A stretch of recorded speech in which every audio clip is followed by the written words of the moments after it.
kita akan mendapatkan sebuah siraman rohani atau pencerahan spiritual kita dalam mengarungi kehidupan yang di tengah pandemi COVID yang tidak tahu kita kapan akan berakhir.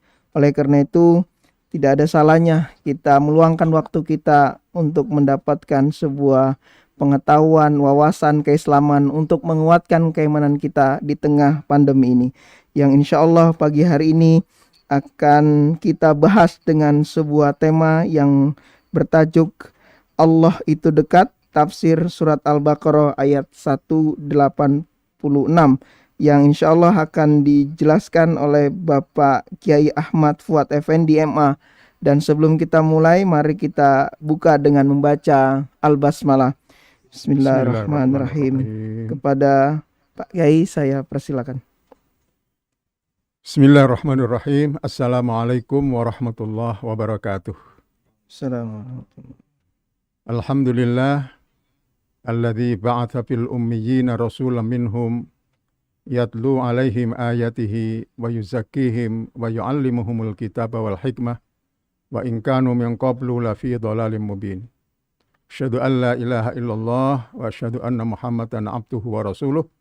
Sallallahu ala nabiyyina Muhammadin wa ala alihi wa ashabihi wa tabi'ih wa man tabi'ahu bi ihsan ila yaumiddin, amma ba'd. Bersyukur kita kepada Allah Subhanahu wa taala bahwa pagi hari ini kita bisa bertemu kembali untuk bersama-sama thalabul ilmi sekaligus kita bersilaturahmi meskipun secara virtual. Topik kajian hari ini adalah diambil dari surat Al-Baqarah ayat 186 yang saya beri judul Allah itu dekat. Kita baca dulu firman Allah dari surat Al-Baqarah 186. A'udzubillahi minasyaitonirrajim. Wa idza sa'alaka ibadi anni fa inni qarib. Ujibu da'watad da'i idza da'an. Falyastajibu li wal yu'minu bi la'allahum yarshudun. Dan apabila hamba-hambaku bertanya kepadamu tentang aku, maka sungguh aku ini dekat. Aku mengabulkan permohonan orang-orang yang berdoa apabila ia memohon kepadaku.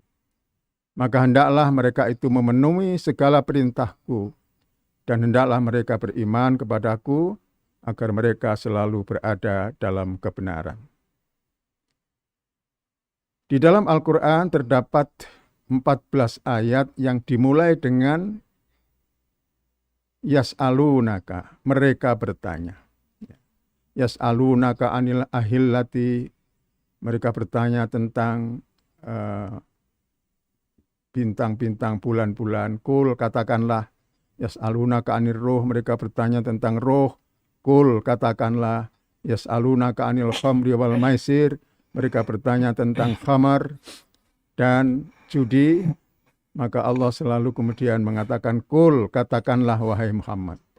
Jadi semuanya diikuti dengan perintah kepada Nabi Muhammad SAW untuk menjawabnya. Kecuali ayat ini. Allah langsung menjawab sendiri. Wa idza sa'alaka ibadi anni fa inni qarib. Jika hamba-hambaku bertanya kepadamu, wahai Muhammad, tentang diriku, langsung Allah menjawab, fa inni qarib, sesungguhnya aku ini dekat. Ya. Asbabun nuzul dari ayat ini, menurut salah satu riwayat, ada seorang sahabat bertanya kepada Nabi SAW, aqaribun rabbuna fanunajihi, amba'idun fanunadihi. Ya. Jadi yang pertama fanunajihi, yang kedua fanunadihi. Ya, ini tulisan ada kesalahan situ. Apakah Tuhan kita itu dekat ya Rasul sehingga aku cukup berbisik kepadanya? Atau Tuhan itu jauh sehingga aku harus berteriak memanggilnya? Nah, maka untuk menjawab pertanyaan ini, Allah langsung mengatakan aku sungguh dekat. Tanpa mengatakan kul, katakanlah wahai Muhammad bahwa aku dekat. Seolah-olah kata pendek kul ini menghalangi kedekatannya dengan hamba-hambanya. Nah, ini salah satu keistimewaan dari redaksi di dalam ayat tentang kedekatan Allah Subhanahu wa Ta'ala. Para sahabat yang bertanya kepada Rasulullah SAW disebut oleh Allah di dalam ayat ini sebagai ibadi, hamba-hambaku.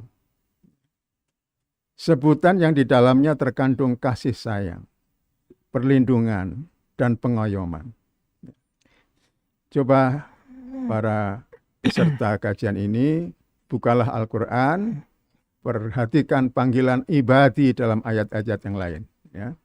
Bisa dibuka di dalam Al-Quran, ya, di mana kata ada ya ibadi. Ya, itu sangat khas. Ya. Jadi menunjukkan situ kasih sayang, perhatian yang luar biasa kepada hamba-hamba Allah Subhanahu wa Ta'ala.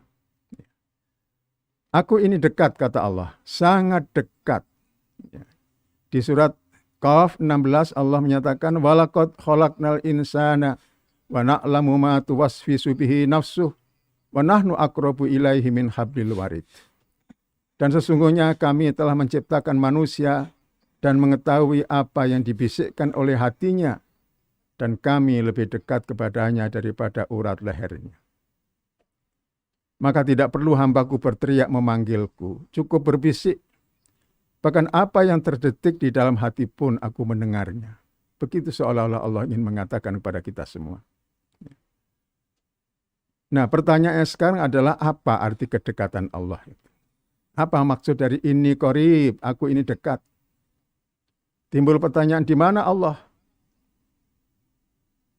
Salah satu jawabannya Allah mengatakan Ar-Rahmanu 'alal arsy istawa.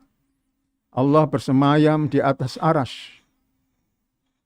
Kita bayangkan arasy itu, ya, bumi itu bagian dari langit 7. Langit 7, bagian dari langit pertama. Kemudian ada 7 langit. Di atas 7 langit ada kursi. Di atas kursi baru ada arasy. Jadi sebenarnya sangat jauh sekali. Ya. Maka di sini ada perdebatan dan perbedaan pendapat dalam ilmu kalam antara yang memaknai, ya, secara hakiki dan yang memaknai secara majazi. Ya, perdebatan ini tidak pernah selesai dan bukan waktunya atau tempatnya di sini kita bicara mengenai masalah ilmu kalam. Ya. Rasulullah SAW dalam sebuah hadis mengatakan, Yanzilu Rabbuna tabaraka wa ta'ala ila sama'id dunya kulla lailatin. Allah Subhanahu wa ta'ala turun dari langit, turun ke langit dunia setiap malam, hina yabqa thuluthul lail, ketika di sepertiga malam yang terakhir, dan Allah berfirman, man yad'uni, barang siapa yang memanggilku, berdoa kepadaku, fa astajibu lahu, aku akan mengabulkannya. Man yas'aluni fa'utihi, siapa yang meminta aku beri. Man yastaghfirli fa'aghfir lahu, siapa yang memohon ampunan dariku, aku akan mengampuninya. Hatta yanfajral fajr, sampai terbit fajar. Nah, dari sini ada yang bertanya, kalau Allah itu turun di sepertiga malam terakhir, pada Allah itu ada di arasy, apakah ketika ditinggal turun ke langit bumi ini, arasnya menjadi kosong? Ya. Nah, pertanyaan seperti ini tidak tepat karena membayangkan Allah seperti makhluknya yang berjasad dan tidak memahami makna kedekatan Allah yang tidak bersifat fisik, jasadiyah, tapi bersifat psikologis, rohaniah. Nah, kita akan bahas, ya, bagaimana kedekatan Allah dengan hamba itu. Tentu bukan kedekatan yang sifatnya fisik, ya. Kita kenal istilah jauh di mata, dekat di hati. Kira-kira begitulah, ya. Maka setidaknya ada beberapa bentuk kedekatan Allah. Ini ada kedekatan bil ijabah, kedekatan bil ma'iyah, kedekatan bil muraqabah, kedekatan bil ilmi, kedekatan bis sam'i, kedekatan bil ru'yati, dan kedekatan bil qudrah. Ya. Secara cepat, singkat akan saya sampaikan. Pertama adalah kedekatan bil ijabah, bahwa Allah itu menyatakan uji budak watada'i idza da'at. Aku membalas sapaan hambaku. Aku menjawab panggilan hambaku. Aku merespon seruan hambaku. Aku tahu harapan yang tersembunyi di hati hambaku. Aku mendengar bisikan desah suara hambaku. Aku akan mengabulkan permohonan hambaku. Dan aku kuasa memenuhi semua permintaan hambaku. Disinilah makna kedekatan itu. Jadi kedekatan dalam makna bahwa Allah itu mendengar setiap desir hati hambanya. Bukan saja yang diucapkan, tapi juga yang terdetik di dalam hati. Apakah ada penguasa di dunia ini yang mampu melakukan hal itu? Tentu tidak ada. Mendengar pun belum tentu. Presiden tidak pernah dengar apa yang menjadi keluhan dari rakyatnya. Pemimpin siapapun di dunia ini tidak bisa melakukan hal itu. Maka disinilah kita menghayati kemahakuasaan sekaligus kemahamurahan Allah Subhanahu wa taala. Allahul Azizul Jabbarul Qahar, Malikul Mulki, Maharaja, Raja segala raja. Untuk memenuhinya tidak perlu mendaftar, tidak perlu antri, tidak perlu mengikuti protokoler seperti manusia raja di dunia. Kita cukup angkat kedua tangan dan hadirkan hati kita. Tidak ada tabir antara Allah dan dirimu. Temui dia langsung tanpa perantara, tanpa penerjemah. Lalu ungkapkan semua keinginanmu. Inilah yang kita tangkap dari kedekatan Allah melalui ijabah. Rasulullah SAW memberikan gambaran seperti ini. Inna rabbakum hayyun hayyun karimun yastahyi min abdihi idza rafa'a yadayhi ilahi an yaruddahuma sifran. Sesungguhnya Tuhan kalian itu sangat pemalu. Jangan dibayangkan pemalunya seperti gadis. Jadi ini harus dimaknai secara retoris. Allah itu sangat pemalu dalam arti Allah itu maha mulia, dermawan. Dia malu kepada hambanya jika ia menengadahkan kedua tangannya dan membiarkannya kembali dengan tangan kosong. Ya. Allah tidak pernah membiarkan hambanya menegakkan tangan dan tidak diberi apa-apa. Ya. Tapi harus kita ketahui bagaimana cara Allah mengijabahi permintaan hamba itu. Dijelaskan Rasulullah dalam sebuah hadis, saya bacakan terjemahnya. Tidaklah seorang muslim berdoa kecuali Allah akan mengabulkan doanya dengan salah satu dari 3 cara. Pertama, dipenuhi permintaannya di dunia. 2, disimpan sampai nanti diberikan di akhirat. Atau akan ditolakkan bala yang akan menimpanya dengan doanya itu. Jadi tidak ada doa yang tertolak. Tidak ada doa yang tidak didengar dan tidak dikabulkan. Asal doa itu tidak mengandung dosa dan tidak mengandung suatu keinginan untuk memutuskan hubungan dengan sama manusia. Maka doa-doa yang baik itu pasti akan dijawab oleh Allah, tapi sekali lagi dengan 3 cara. Dan Allah yang menentukan yang mana caranya yang beliau inginkan. Ya. Ini yang pertama. Kedekatan Allah juga bisa disebut dengan bil ma'iyah, yaitu kebersamaan Allah. Di dalam Al-Quran banyak sekali kita dapatkan ya, Allah itu bersama kita. Di dalam ayat ini, ya, wa huwa ma'akum ainama kuntum, Al-Hadid 4. Dia bersamamu di mana saja kamu berada. Ya. Nabi Muhammad SAW ketika Abu Bakar merasa takut akan keselamatan Nabi di Gua Thur, maka Rasul mengatakan, la takhaf wa la tahzan innallaha ma'ana. Jangan kamu takut, jangan kamu sedih, karena Tuhan Allah bersama kita. Demikian juga Nabi Musa ketika dikejar Fir'aun, dan para pengikutnya sudah merasa akan dihabisi oleh Fir'aun.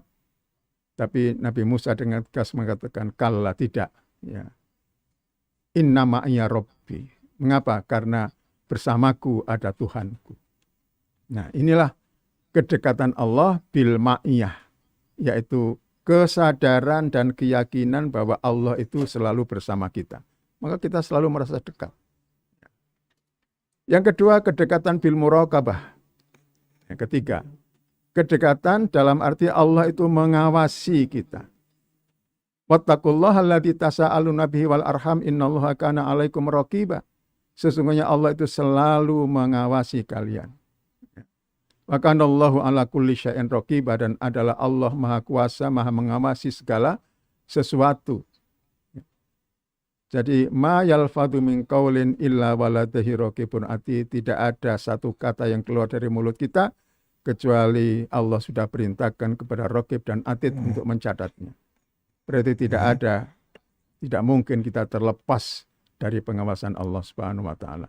Itulah makanya kita merasa secara psikologis, secara rohaniah Allah itu dekat dengan kita. Yang ketiga adalah kedekatan bil ilmi, dengan ilmu. Allah mengatakan innallaha bikulli syai'in alim. Allah itu maha mengetahui segala sesuatu. Alam tara annallaha ya'lamu ma fis samawati wa ma fil ard. Tidakkah kamu tahu Allah itu mengetahui apa yang di langit dan di bumi? Ma yakunu min najwa thalathatin illa huwa rabi'uhum. Tidak ada 3 orang yang sedang berbisik-bisik kecuali Allah adalah yang keempat.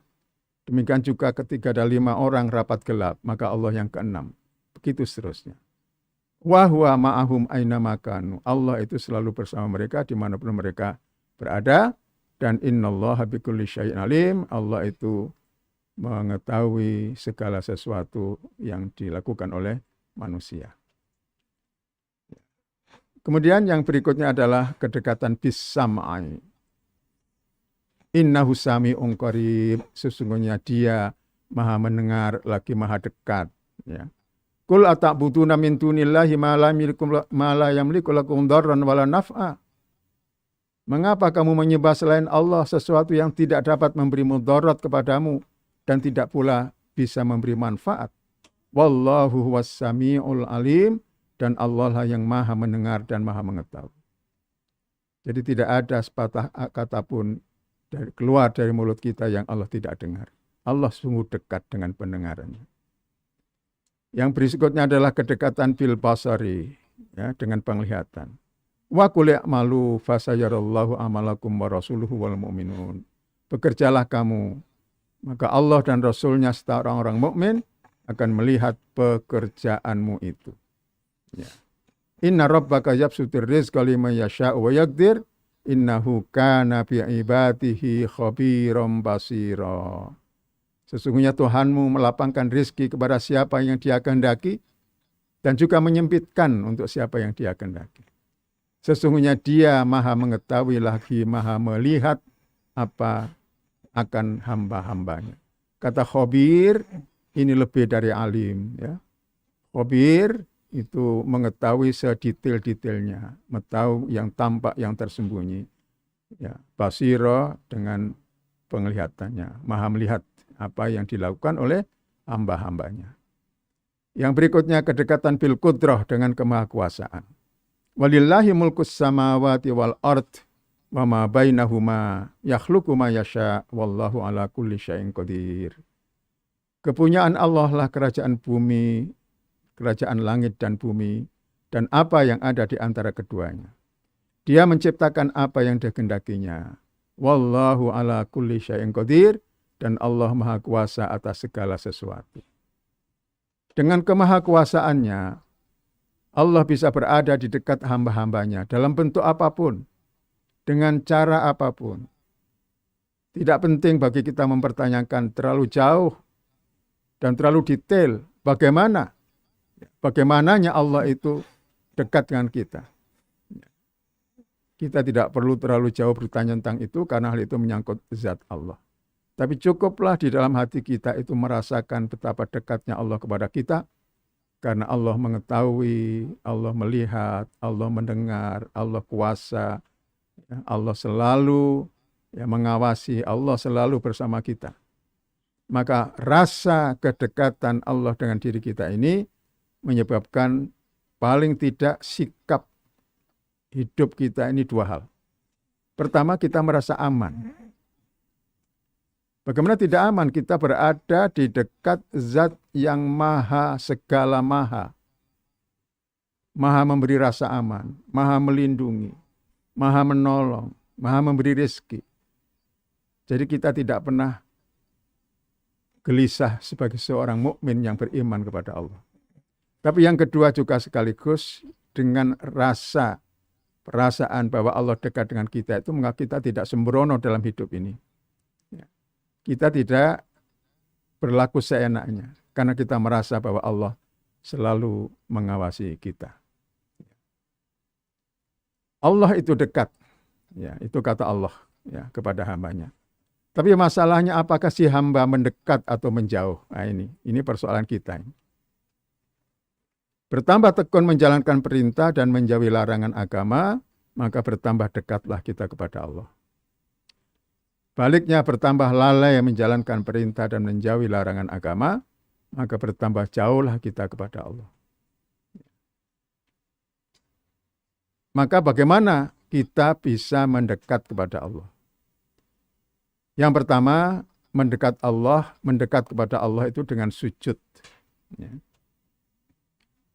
Rasulullah SAW bersabda, "Aqrabu ma yakunul abdu bihi wa huwa sajidun, fa'aktsirud du'a." Ya. Sedekat-dekat hamba kepada Tuhannya adalah ketika dia bersujud.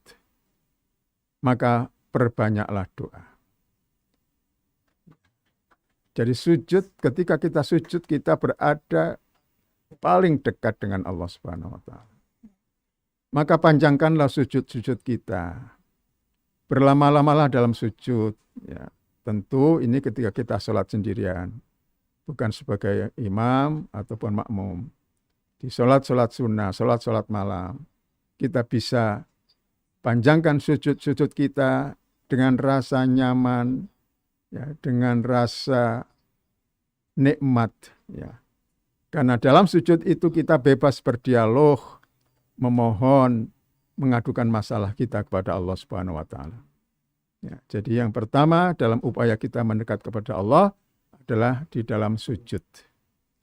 Yang kedua, mendekat kepada Allah dan menggapai cintanya melalui ibadah-ibadah fardu dan sunnah. Sebuah hadis dari Abi Hurairah radhiyallahu an, Rasul menyatakan, Innallaha ta'ala qol, ini hadis qudsi berarti, ya Allah berfirman, man adali waliyan faqad adantuhu bil harb. Ya, siapa yang memusuhi kekasihku, waliyan, ya, bisa kita artikan kekasih, orang yang dicintai Allah, faqad adantuhu bil harb, maka aku umumkan perang kepadanya. Bukan main, ya. Ini keras sekali Allah di sini mengatakan. Maka jangan sampai kita memusuhi orang yang dicintai Allah, orang yang dekat kepada Allah. Ya. Wa ma taqarraba ilayya abdi syai'in ahabba ilayya mimma aftaratuhu alaihi. Ya. Sesuatu yang paling aku sukai dari hambaku yang ingin mendekat kepadaku adalah ketika dia melakukan ibadah-ibadah fardu. Ya, ini yang pertama. Wala yazalu abdi yataqarrabu ilayya bin nawafil hatta uhibbahu. Apalagi kalau hambaku itu mendekat kepadaku dengan salat-salat atau dengan ibadah-ibadah sunnah, an-nawafil, maka Allah itu tambah mencintainya. Kalau Allah sudah mencintainya, kuntu sam'ahul ladzi yasma'u bihi. Aku menjadi pendengaran yang dia mendengar dengan itu. Wa basaruhul ladzi yubsiru bihi, dan aku menjadi penglihatannya yang dia melihat ya dengannya. Wa yadahul lati yabtishu biha, dan aku menjadi tangannya ya, yang dia bekerja, dia melakukan apa saja dengan tangan itu. Wa rijlahul lati yamshi biha, dan juga aku menjadi kakinya yang dia berjalan dengan itu. Dan la in sa'alani la'u'tiyanahu, kalau dia meminta aku akan beri dia. Wala in ista'adzani la'u'idhanahu, kalau dia minta perlindungan aku akan lindungi dia. Hadis ini jangan difahami secara letterlek ya. Kita ambil makna dari hadis ini bahwa ketika seseorang sudah dicintai oleh Allah Subhanahu wa Ta'ala, maka pendengarannya, penglihatannya, tangannya, kakinya itu melakukan fungsi-fungsinya, tugas-tugasnya di bawah bimbingan, tuntunan dari Allah Subhanahu wa Ta'ala. Yang ketiga, mendekat kepada Allah melalui interaksi yang intens dengan Al-Quran. Allah berfirman dalam Al-Ma'idah 83-84, wa idza sami'u ma unzila ilar rasuli taro a'yunahum tafidu minad dam'i mimma arafu minal haqqi. Jika mereka mendengar apa yang diturunkan kepada Rasul, kamu melihat mata-mata mereka berlinang air mata. Mimma arafu minal haqqi. Karena mereka menemukan, mengetahui kebenaran di dalam Al-Quran itu. Yaquluna, mereka berkata, Rabbana amanna, ya Tuhan kami beriman.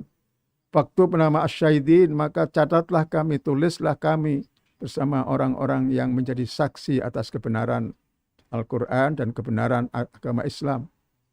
Wa ma lana la nu'minu billah. Bagaimana mungkin kami tidak beriman kepada Allah? Wa ma ja'ana minal haqqi, dan kebenaran yang sudah datang kepada kami melalui Rasul dan Al-Quran. Wa natma'u an yudkhilana rabbuna ma'al qaumis sholihin, dan kami berkeinginan keras agar Allah memasukkan kami bersama orang-orang yang saleh. Ya. Jadi dengan berinteraksi secara intens dengan Al-Quran, insya Allah kita akan lebih dekat kepada Allah Subhanahu wa Ta'ala. Berinteraksi dengan Al-Quran bertingkat-tingkat, mulai dari sekitar membaca, tapi yang lebih penting dari itu adalah memahami dan kemudian melakukan tadabbur, perenungan terhadap isi ayat-ayat itu. Mendekat kepada Allah dengan ihsan. Ya. Ihsan itu adalah an ta'budallaha ka'annaka tarahu, fa illam takun tarahu fa innahu yaraka. Kamu menyembah Allah seolah-olah kamu melihatnya. Atau kalau kamu tidak bisa melihatnya, maka yakinlah bahwa Allah itu melihatmu. Ini adalah puncak dari keberagamaan, yaitu ihsan. Maka ada tingkatan Islam, iman, ihsan.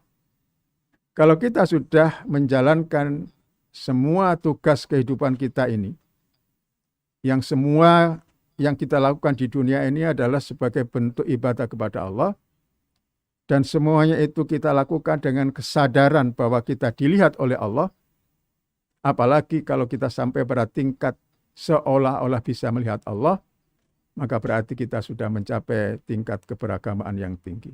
Dan itulah yang menjadi harapan kita, cita-cita kita, dan usaha-usaha kita kerahkan untuk itu. Dan ketika kita sudah mencapai tingkat ihsan, maka disitulah tercipta apa yang disebut dengan kedekatan dengan Allah Subhanahu wa Ta'ala. Saya kira ini sedikit yang bisa saya sampaikan, paparan tentang makna Allah itu dekat. Saya kira ini Mas Yusuf, apa yang saya sampaikan. Sementara saya akhiri sampai di sini. Wallahul hadi ila sawa'is sabil. Wassalamualaikum warahmatullahi wabarakatuh. Waalaikumsalam warahmatullahi wabarakatuh. Itu tadi penjelasan yang diberikan kepada kita semua. Tentunya kita mendapatkan suatu pencerahan spiritual bahwa ternyata selama ini Allah dekat, hanya saja kita tidak sadar bahwa kedekatan Allah itu, dan tentunya dengan lewat perantara yang beliau sampaikan tadi. Oleh karena itu di sesi akhir ini saya akan membuka tanya jawab, dan tentunya ada door prize mungkin dari AR Fahrudin memberikan door prize hadiah bagi ibu bapak yang bertanya.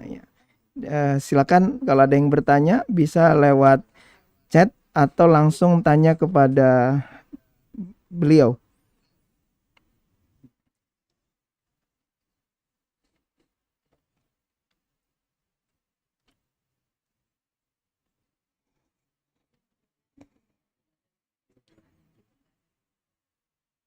Yang di PDM ada.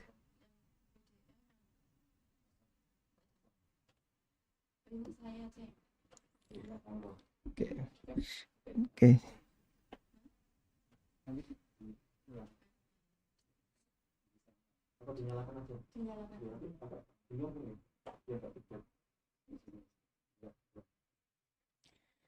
Oke, ini ada pertanyaan dari Bu Mia, jamaah yang aktif pengajian online.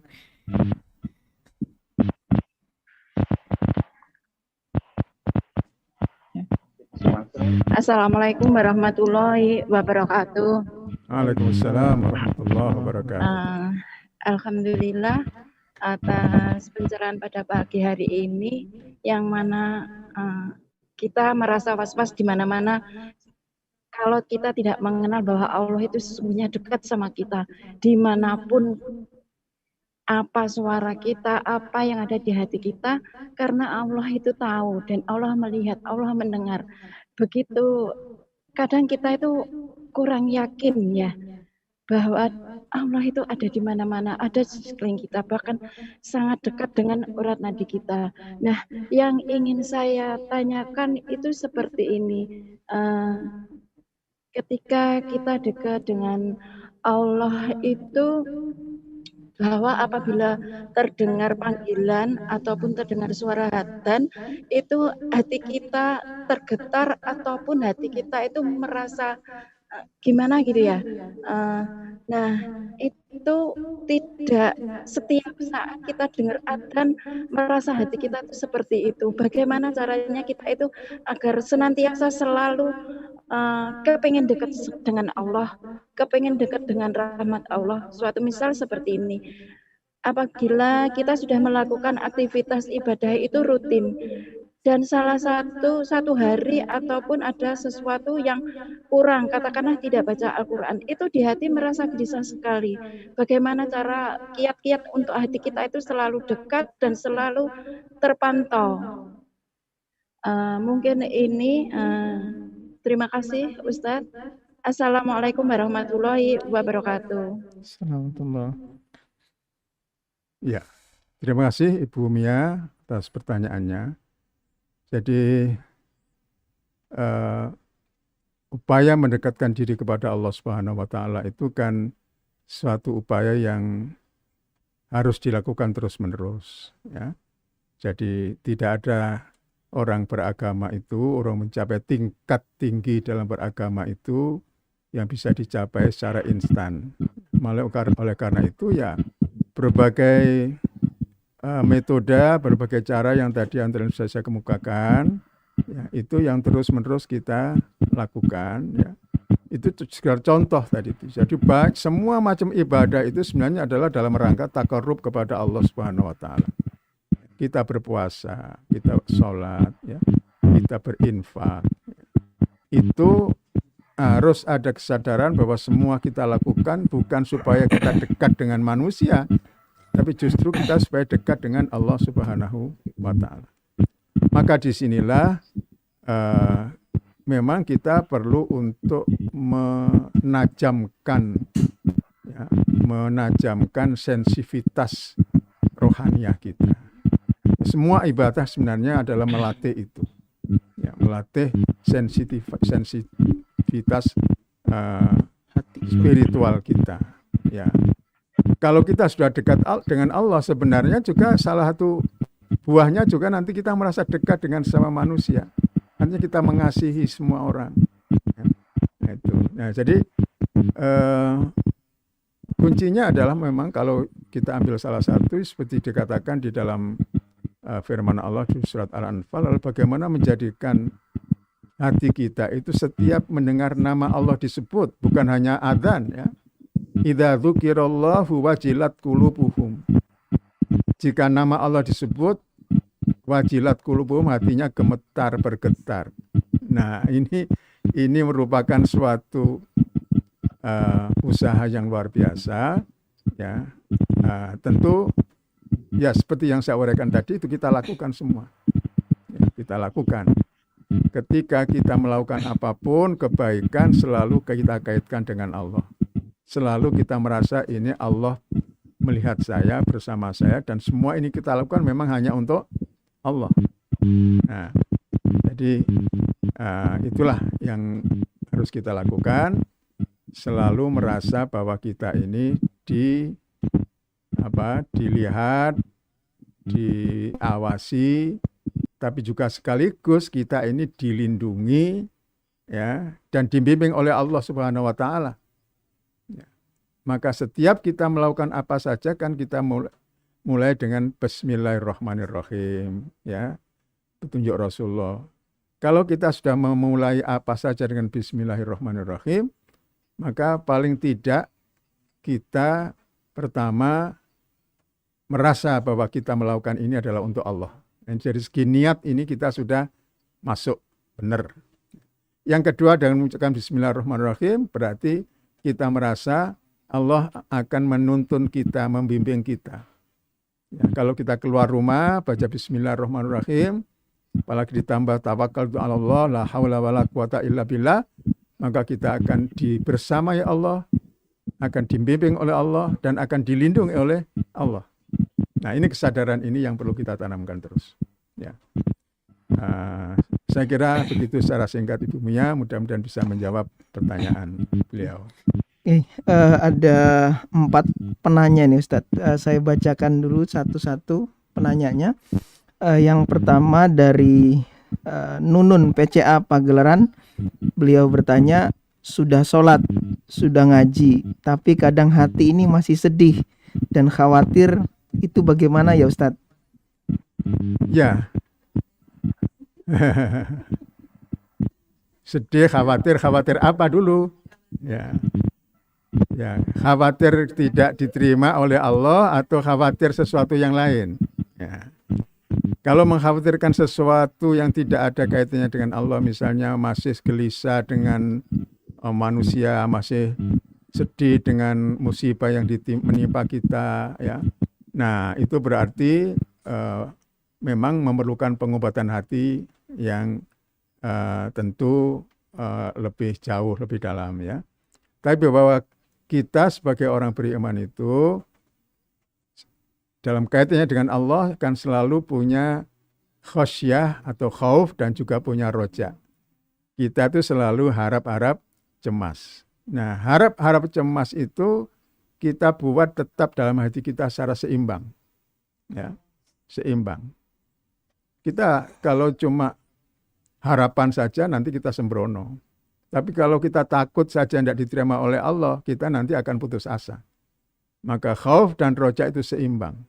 Dan itu akan tetap seimbang kalau kita meyakini bahwa segala sesuatu itu Allah yang menentukan.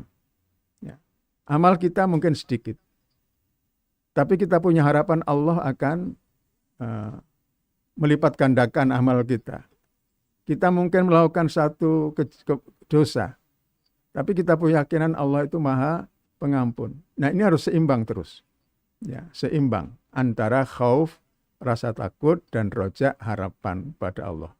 Ya, itu akan tetap seimbang kalau kita tidak mengandalkan amal kita, tapi mengandalkan rahmat Allah Subhanahu wa Ta'ala. Saya kira inilah yang harus kita tanamkan dalam hati kita, jadi secara seimbang antara harapan dan juga kecemasan. Tapi kalau soal takut, sedih dengan peristiwa-peristiwa di dunia, itu bisa kita hilangkan dengan keyakinan bahwa segala sesuatu yang terjadi di dunia ini tidak lepas dari izin dan kehendak Allah, dan itu bisa merupakan suatu ujian bagi kita, ya, sebagai orang beriman, ya. Atau mungkin itu sebuah peringatan, sebuah teguran. Disinilah kita harus melakukan introspeksi terhadap segala yang kita alami dalam kehidupan dunia ini. Yang bukan hanya yang tua saja yang khawatir, anak muda khawatir dengan jodoh juga Ustaz. Ini ada.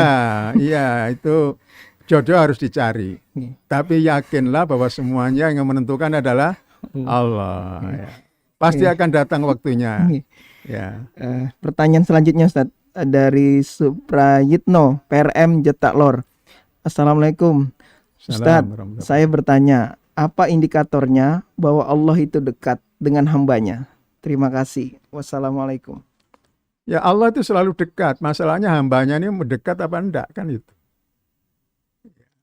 Indikatornya apa bahwa kita itu dekat dengan Allah? Yaitu tadi, apakah ada kesadaran bahwa Allah itu selalu melihat kita. Ketika kita mau sholat, ya, kita harus melakukan pendahuluan dulu ya sebelum Allahu Akbar takbiratul ihram. Kita rasakan kehadiran Allah. Oh, saya ini mau menghadap Allah.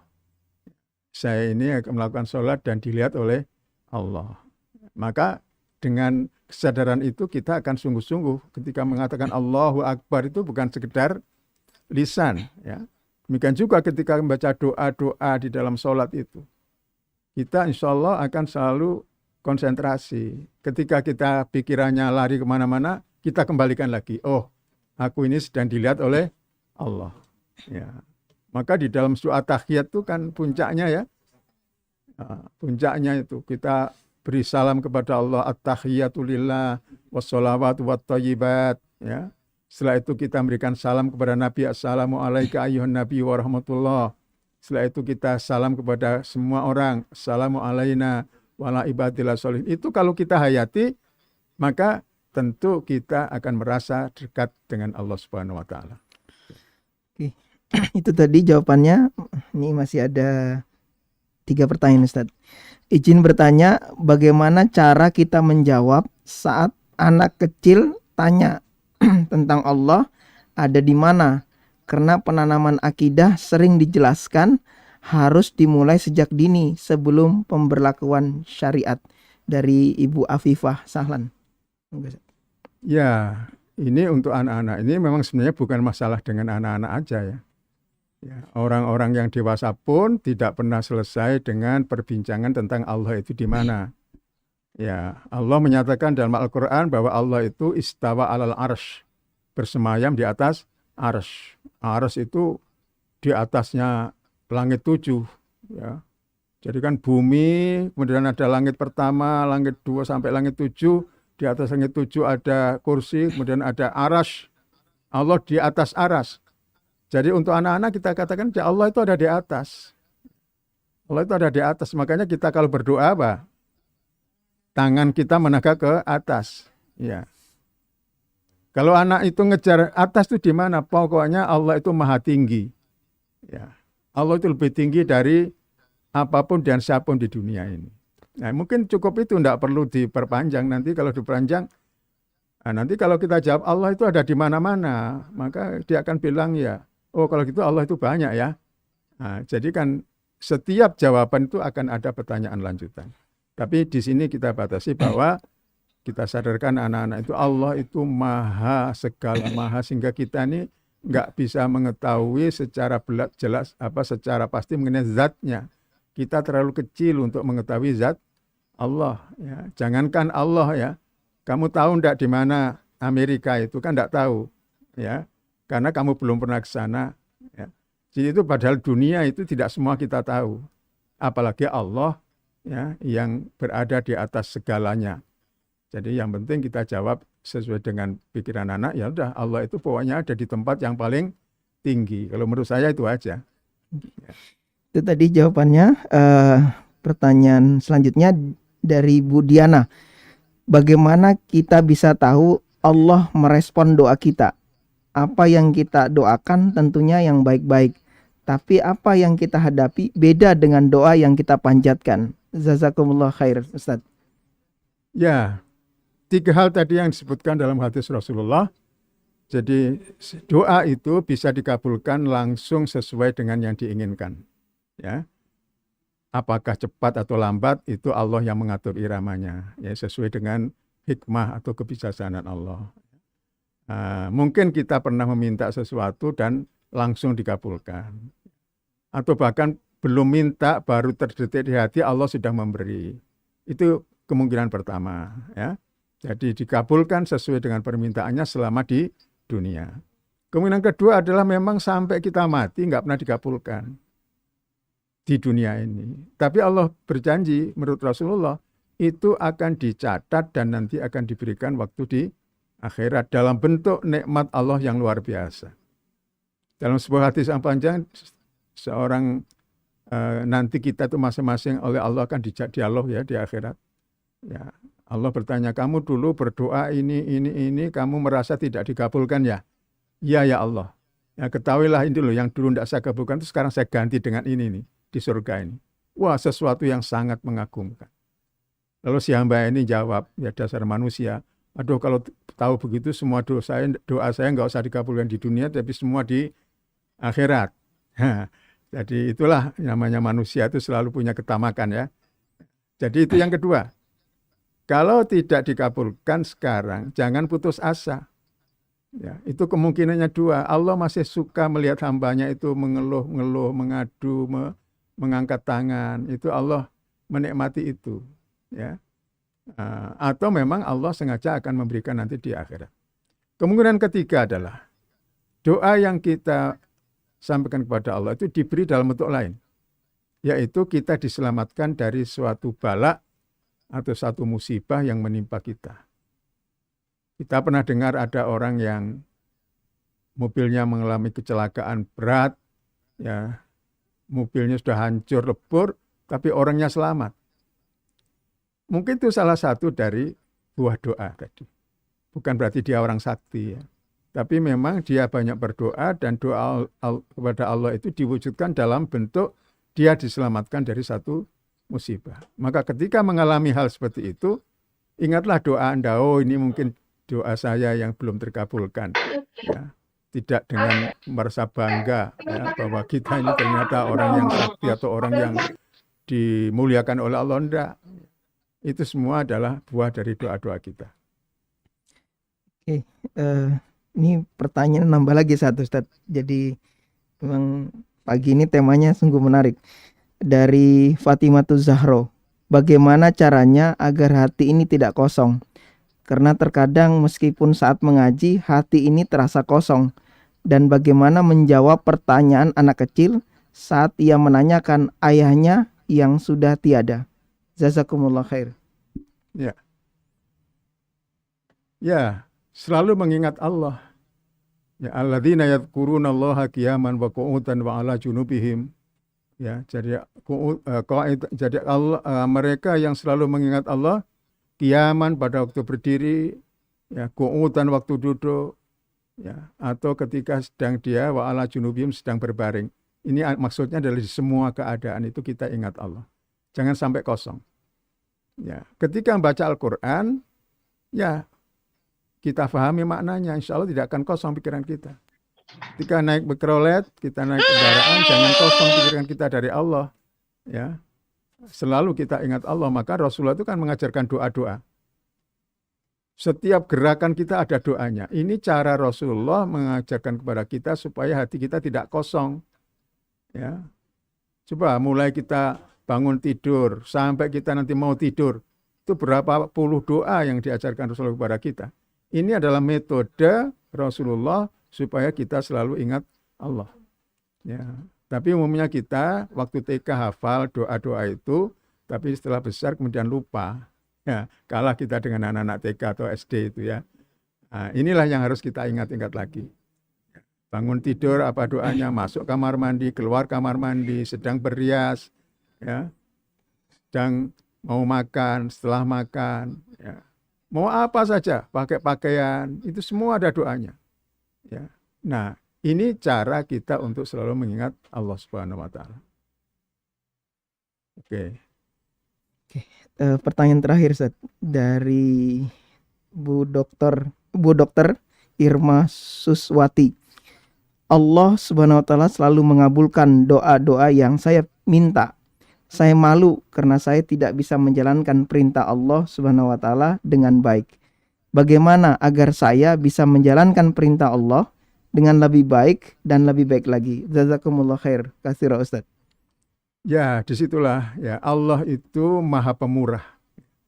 Jangankan kita orang beriman. Orang-orang kafir aja oleh Allah diberi rezeki. Ya, dikasih. Itu orang kafir yang tidak percaya kepada Allah. Apalagi kita orang mukmin. Kadang kita tidak minta diberi oleh Allah. Banyak sekali kita tidak minta diberi oleh Allah.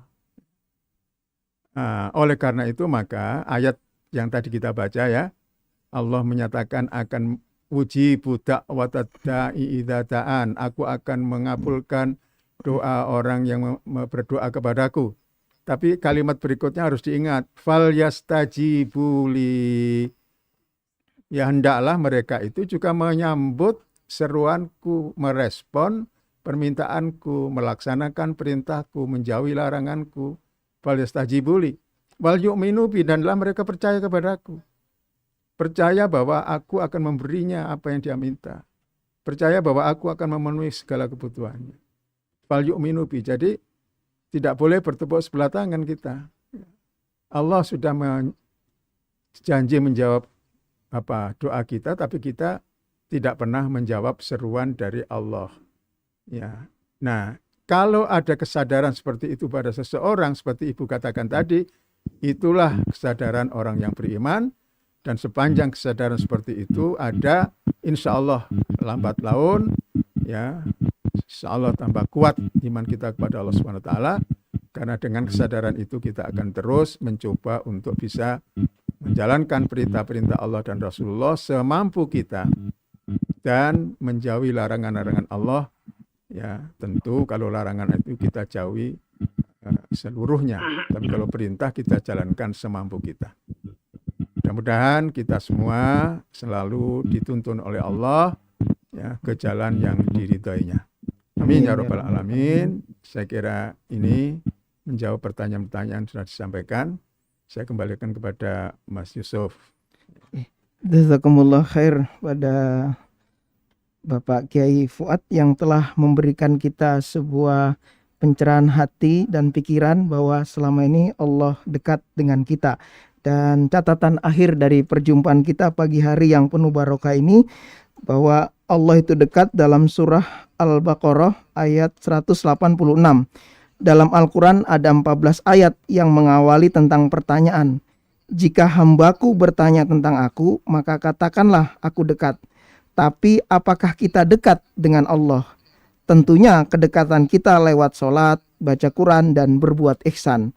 Kedekatan Allah bukan fisik, tapi Allah dekat dalam setiap doa-doa yang kita panjatkan. Bahkan apa yang terbesik di hati kita.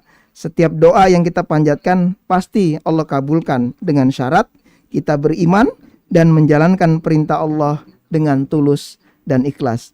Demikian kajian pagi hari ini, semoga ada manfaatnya dan penuh barokah. Dan sebelum saya tutup, jangan lupa like, share, save, and subscribe. Dan kita tutup kajian kita dengan doa kafaratul majlis. Subhanakallahumma bihamdika, asyhadu an la ilaha anta, astaghfiruka wa atubu ilaik. Assalamualaikum warahmatullahi wabarakatuh. Waalaikumsalam warahmatullahi wabarakatuh.